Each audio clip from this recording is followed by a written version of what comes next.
ಕೊಟ್ಟಂತ ತನ್ನ ಸೇವೆ ಎಂಬ ಮನೆಯಲ್ಲಿ ಭಕ್ತನಾದ ಮೋಶೆ ಏನಾಗಿದ್ದಾನಂತೆ?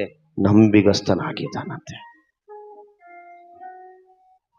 ಯಾವ ಸಮಯದಲ್ಲಿ ದೇವರನ್ನ ಆರಾಧಿಸಬೇಕು, ಯಾವ ಸಮಯದಲ್ಲಿ ದೇವರನ್ನ ಘನಪಡಿಸ್ಬೇಕು, ಯಾವ ಸಮಯದಲ್ಲಿ ದೇವರ ಹತ್ರ ಪ್ರಾರ್ಥನೆ ಮಾಡಬೇಕು, ಯಾವ ಸಮಯದಲ್ಲಿ ಜನರನ್ನ ದೇವರು ಹೇಳಿದ ಮಾರ್ಗದಲ್ಲಿ ನಡೆಸುವಂತ ಕಾರ್ಯ ಮಾಡಬೇಕು, ಈ ಎಲ್ಲಾ ವಿಷಯದಲ್ಲಿ ದೇವರು ತಿಳಿಸಿದಂತ ಒಂದೊಂದು ಕಾರ್ಯಗಳಿಂದ ಅವನು ನಂಬಿಗಸ್ತನಾಗಿ ನಡ್ಕೊಂಡಂತೆ.